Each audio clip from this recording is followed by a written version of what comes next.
The Last Mile Runner. On a cool autumn morning in a small town, a high school senior named Daniel laced up his worn out running shoes. They were torn at the edges, the soles almost flat, but they had carried him through countless runs. Today was different. Today was the state championship, his last chance to prove himself.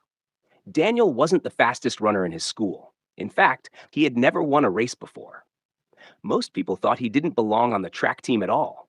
He was quiet, always finishing somewhere in the middle of the pack. But what nobody knew was how much he had trained in silence. Every morning before sunrise, when the world was asleep, Daniel ran through the empty streets, pushing his body past exhaustion. Running, for him, wasn't just about medals. It was about his late father.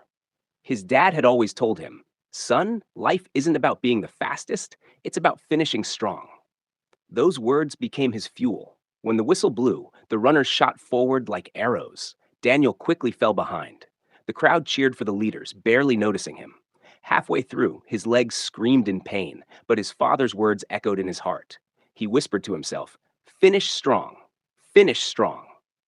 On the final lap, one of the leading runners stumbled and slowed. Another started losing pace. Daniel, still running steadily, found himself catching up. The crowd, surprised, began to cheer louder.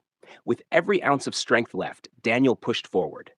As he entered the last 200 meters, Daniel was no longer invisible. The stadium roared his name. He sprinted with tears in his eyes, crossing the finish line not first, but with everything he had. He collapsed on the ground, breathing heavily, but smiling. He hadn't won the gold, yet people stood to clap for him. They saw something more powerful than speed. They saw perseverance. Later, his coach came to him and said, "Daniel, today you showed everyone what true victory looks like. You may not have won the race, but you won every heart here." That day, Daniel realized a timeless truth. Success is not always about finishing first, but about refusing to quit, about giving your best even when the world doubts you. Years later, Daniel became a coach himself. Every time he trained young athletes, he told them his father's words: "Life is like a race.